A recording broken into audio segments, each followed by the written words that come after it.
Hey procrastinators, it's that time of month again where Renee and I get together and we do a crafty collab. Well, all crafters have some of that paper in their stash.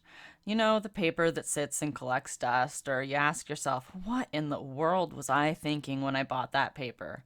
Or maybe it came in a paper pad where you liked about 90% of the paper and the rest you're just like, I have no idea what the hell I'm going to do with that paper. Well, I've been sorting through my paper the last couple weeks, getting ready for a remodel, and I found quite a few of those ugly ducklings in my stash. So today we're going to show you how you can use some of that paper. So I've already started here showing you one technique that I've found that you can change some of your paper and make it a little bit prettier, and that is stamping over the pattern. So this first paper that I'm using, I have it in several different colors.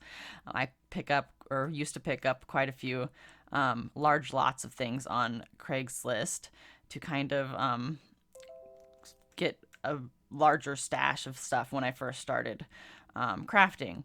And one thing that I picked up was one of those large wire racks of paper.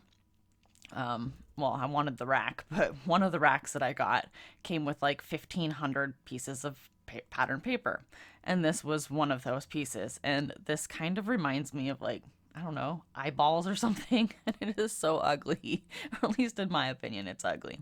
So I thought that I would stamp over it. My first idea was to stamp flowers over it, but then I found this Catherine Pooler stamp set, Zen Feathers, in my stash, and so I thought that I would use it. And these little pieces here that are kind of, well, they kind of remind me of poker chips, honestly, but I don't think that's what they're supposed to be. But I thought that they went well with the feathers in the Zen Feather stamp set. So I thought that I would just use this stamp set to coordinate the whole card. So I stamped them over those little larger dots that look like eyeballs to me. And you can still see the purple dots, purple and yellow dots in the background. But I thought that they just made those purple dots look less like eyeballs. And some of them didn't stamp quite well or well enough, but I'm just going to cover those with the feathers. It's no big deal. So the second way is to make embellishments out of your pattern paper. So I'm going to stamp the feathers over this gaudy floral piece of paper that I've got here.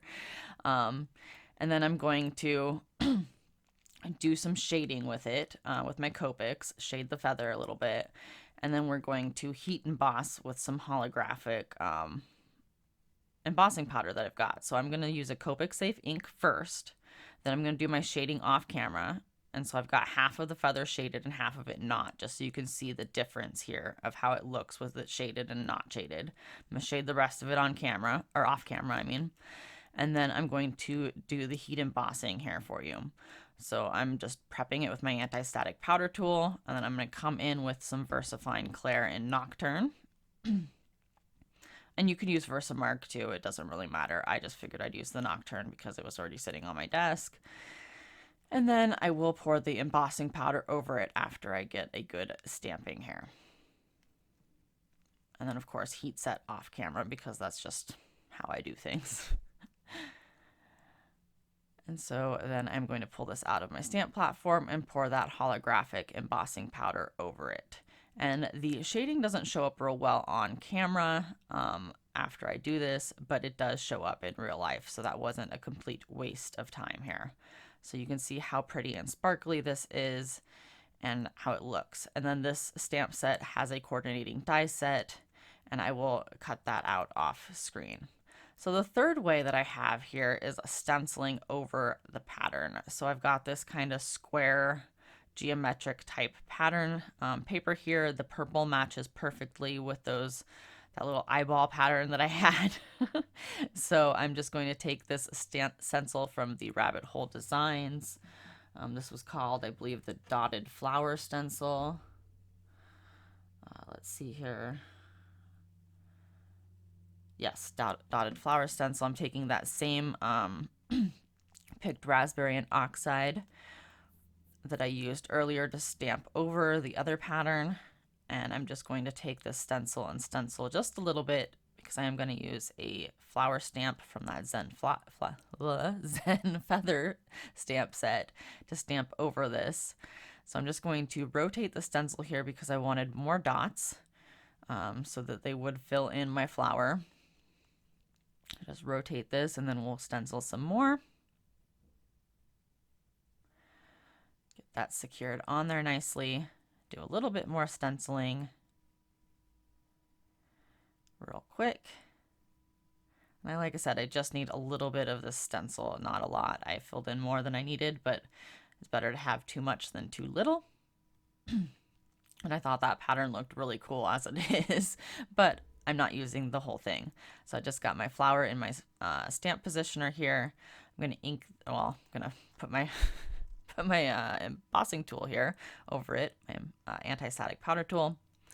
And then I'm going to come in with the VersaFine Clair again and stamp this. So this is actually another way of making your embellishments as well. But we're just adding some stenciling. Geez, I cannot talk today. Just stamp that, and then I am going to heat emboss this with the holographic embossing powder as well. And those little pink dots show up on my flower quite nicely.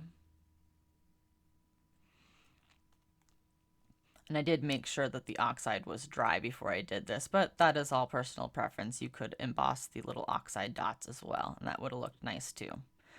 So I'm using the coordinating die to cut this out, and then I will show you an up close of how this looks. And there you go. I thought those little dots added some great interest to my flower. And then I'm going to stamp my sentiment here. This is the only part that I used that wasn't pattern paper besides my card base. So I found some purple coordinating cardstock that matched nicely with the purples in my card. Just going to stamp this sentiment. This is from the Zen Feather stamp set. That's the only stamp set that I used for this card, which is kind of odd for me. Usually I used multiple stamp sets. And then I am bringing in the Pierced Circles die set from Spellbinders.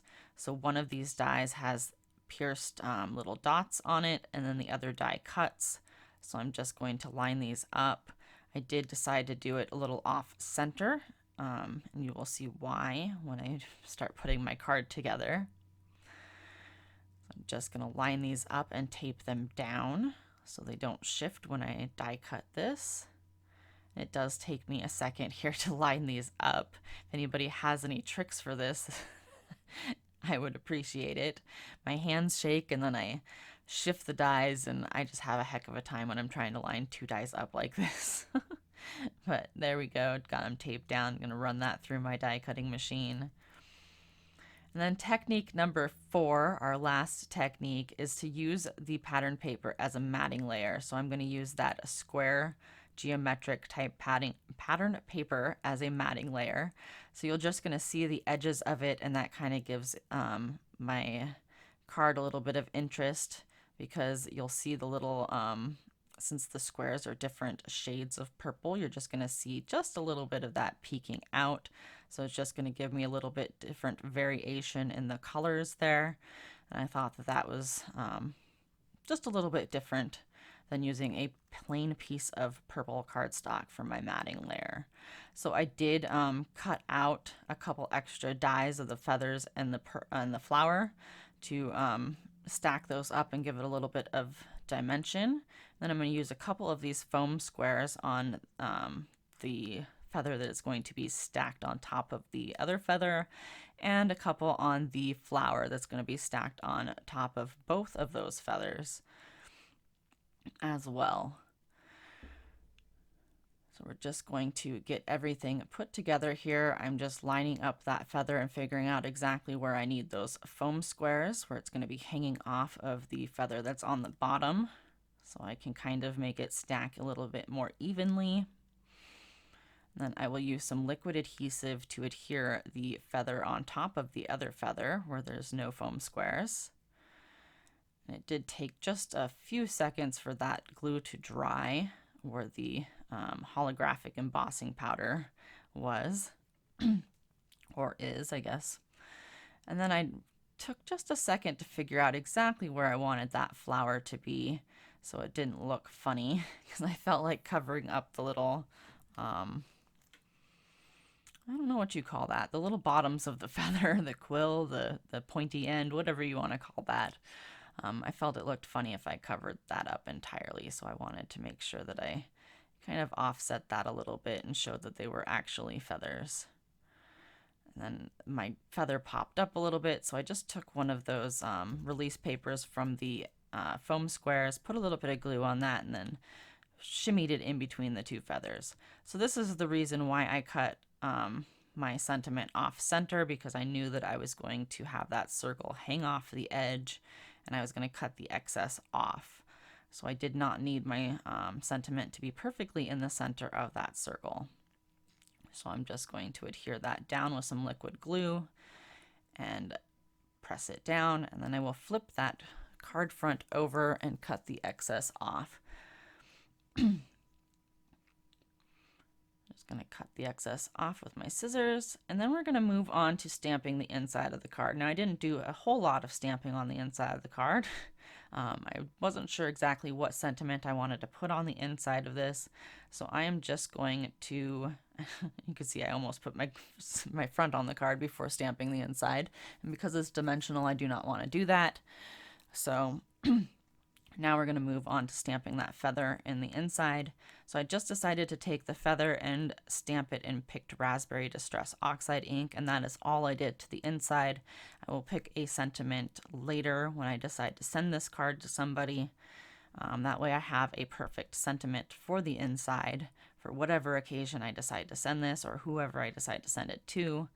But at least I have that matching feather for the inside. Then I'm going to take the card front and attach it to the card base.